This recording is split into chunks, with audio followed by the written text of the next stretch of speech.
Hey everybody, what's going on? Hope you guys are doing good. I am doing, well, I guess I'm doing all right. My ticker is working pretty good, not having any issues with that.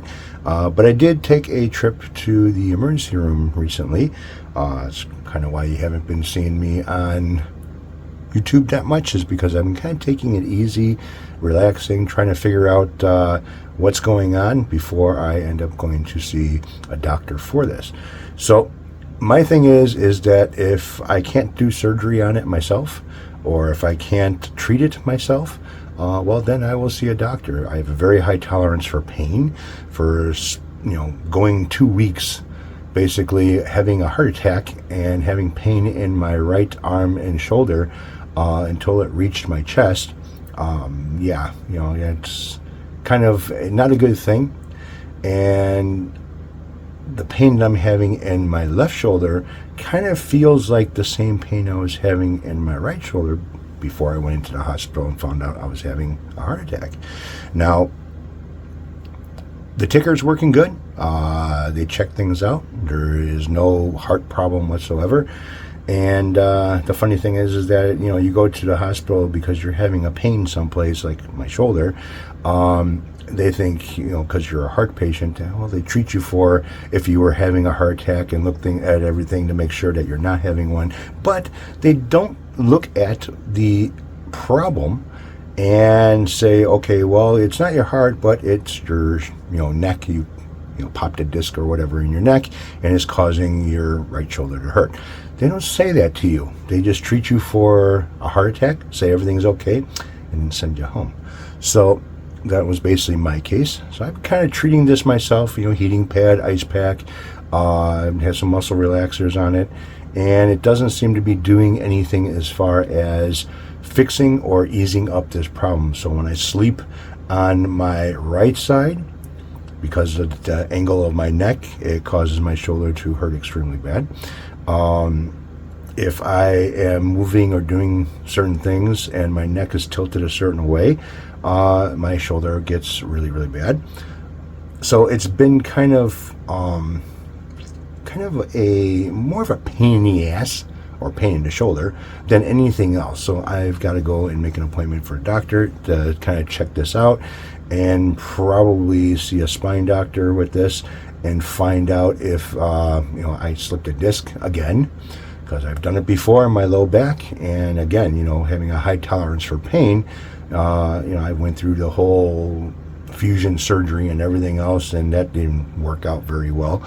But now it looks like I may have to go through it again with my neck, which I'm not too happy about. And treating it from all the advice and everything else that I've gotten from doctors in the past for my low back, I kind of used all that for my shoulder, and nothing is working. So back to seeing a doctor. I hate fucking doctors. Like, every time you go to see one, they find something wrong. So anyways, I have this guitar here that I've had for a very, very long time. It's a kick guitar. I really haven't done anything with it besides doing a little bit of neck work, which I'm going to change that on this anyways, because I don't like what it's not going to match what I want to do with this. So here is the kick guitar, and it's a headless. So I bought this thing. I kind of lost interest in it for some reason. I started getting into other things, and I got out of the kick guitar. I started building my own bodies, and then doing refinish work on guitars and doing a bunch of upgrades. So this one here I'm going to get back to, because I want to do some stuff with it that may be kind of interesting, I hope. So the neck on this, I really didn't do any fret work on this thing at all, really much. It just changed out some of the, changed out the inlays on here, and these inlays kind of glow in the dark a little bit. Well, I'm going to change these out again, and I'm also going to pluck these frets. So I finished the back of the neck. It's really, really nice and smooth. And I don't care for the dot inlays that I did on here, so I'm going to try to change that and make it look a little bit more better.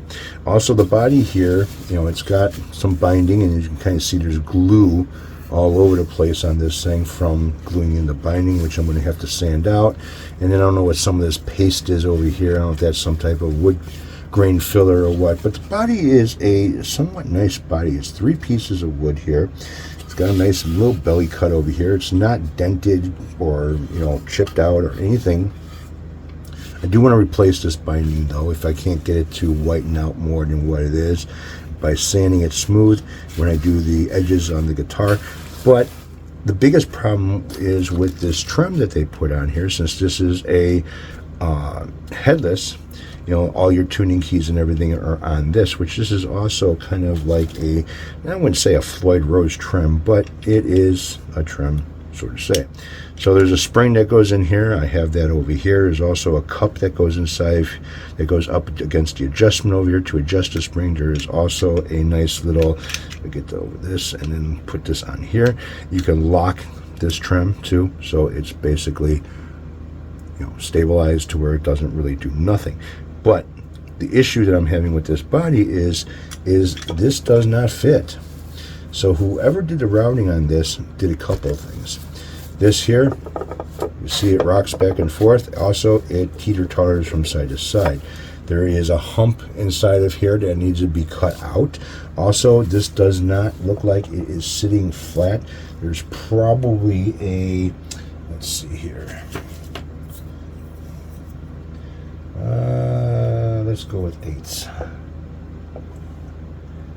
No, 8s is too much. So let's go with 16ths. So there is a 16th all the way around this bracket here for the bridge, tremolo, whatever you want to call it, that is not letting it sit flat against the body. So I have to do some, put the neck on here, do some measuring, and find out if this needs to go down more or it has to stay, and I have to put some type of shims over here and keep this where it's at without having to sink it down. Because, you know, the more you drop this down, it's going to change your height for your action, and depending on how much this has for action height, I don't want to bring this thing too low to where these are cranked up, basically maxed out all the way.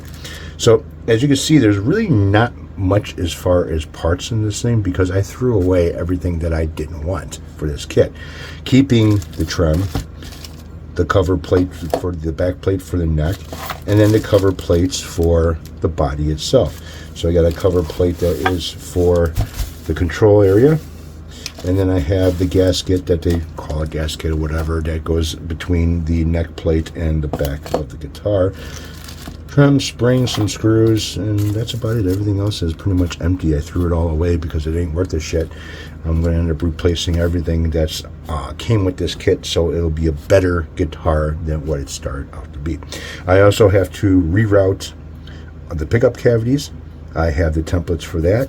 I'm thinking that this is going to be close to maybe a Floyd Rose opening. I'm going to get my template and see if that will work out. I have to trim this out over here on both sides, because when this is installed and you want to get to this bracket here, it's really not easy to flip this lever with this wood over here. So I'm going to trim that out, and then I can give it more room for adjustment. You're really not going to notice it, really see it too much. It's not going to be in the way of anything, but this part here is what I really need to work on, because when this is sitting on its plate, this sits on an angle right here and here are basically rubbing. If I put it in there, it'll actually get stuck. So I have to do some routing around that as well. Pocket for the neck fits really, really nice. There's no there's no angle on this pocket. And again, you know, the binding on here, it's all right, but it's not, you know, going to make this thing look the way that I want it to look. So there will be some grain filling on this, and I'm going to use an epoxy to do the grain filling. It seems to be a little bit better than the grain filler that I was using. I was doing some research on it and kind of testing out a few pieces with the grain filler that I have that's made by Goodfella. Now this would probably be great for like cabinets and shit like that if you're doing some woodworking on furniture and stuff like that. But for a guitar, I've noticed that it's a little bit more giving, I want to say, to where if the grain is really, really deep, like when I did on the checkerboard warmouth body, that grain on the back of that body was really, really deep. And I had an issue to where every time I put the grain filler, sand it smooth, put a clear coat on it, you would see the lines from the grain. So I wanted to get rid of that. Now that had, especially on the back, it had like channels, like creeks, wide areas of to be filled. This here is a little bit more tighter. There are a couple of finish dings inside of it which can be filled pretty easy, but I want to do this as a paint job, not a stain, so I want it to be as flat as possible and to look really nice. So the one thing that I noticed is that epoxy resin could be squeegeed on here very, very thin, pushed into the pores, filling those pores because it's more liquid than the wood grain filler, and it'll sit nice and sand smooth. Also, if I wanted to enhance that wood and just clear coat over it without doing any staining or anything else, it'll still look decent. The problem with that is that if I try to put any type of a stain or want to do a water dye or anything on the body itself, because of the epoxy resin, it's not going to soak into the areas where the epoxy kind of built up into those areas, and it's just going to wipe right off. So that's not what's going to happen with this. This is going to get a full paint job after I do some rerouting work and getting a lot of this sanding done. So this does have an angle over here for an armrest, which is kind of nice. I think I will make that more of a definite armrest than what it is. I thought about doing a veneer on the top of this, but I'm not sure if I'm going to do that or not. There's just not enough here to really make a veneer kind of pop out. I thought about doing a cloth on top of this as well. I've got some more Iron Maiden stuff that I can actually put on here, wrap it, and do both sides. But it's still, there's too much taking away from the artwork here, especially here. If I didn't have this type of a bridge over here, I could probably get away with it and have, still be able to make out the artwork and everything else. But since this is opened up the way it is, this is going to have to be, just a paint job. So I'm thinking I'm going to go with, I have a pearl white, but it's not really white. It's kind of almost like a gray, but it's a pearl. And then I also have a pearl, I can't remember what the hell it's called. It's almost like a red. And I was thinking about doing maybe a different type of a striping. So say if I do like an angle stripe over here, kind of like the old custom vans were, or the A-Team van, okay? But if I do a solid color on the whole body, then mask off certain areas to where I have a striping that goes like this, and then gets wider, wider, and wider until it's full color on this side. So it'll be kind of like white with the red striping, and then it goes into a block that is, gets bigger, bigger, bigger, bigger until it's the full size, and do it that way. See what happens. I'm not quite sure how I'm going to do this as far as a paint goes. I have other paints that I can use as well, but I'm just not too sure of the scheme I want to put on this thing. Anyways, this will be my next project. Meanwhile, I'm going to be kind of taking it easy a little bit for my left shoulder, because as I move it, it kind of hurts, and it hurts a lot. I don't want to try to sound like I'm being a baby with this, but I've been through this before with nerve damage, and I've got a very high tolerance for pain, but it just, at some point, it just gets to where it's very aggravating. And trying to sit a certain way, lay a certain way, and everything else, if you move, you kind of lost that position, and now things are it's like a bad toothache, put it to you that way, and it just doesn't want to go away on its own. So I do have to get back into the Megadeth Rust in Peace. I've got some comments on that video about certain things about it that I haven't really gone into.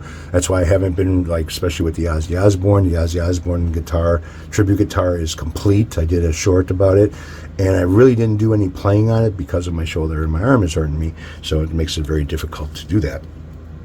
And you know, doing this, at least I still have my right arm, and I can do a lot of sanding with that. It's nice because I can do, I can write with both hands, I can cut with both hands.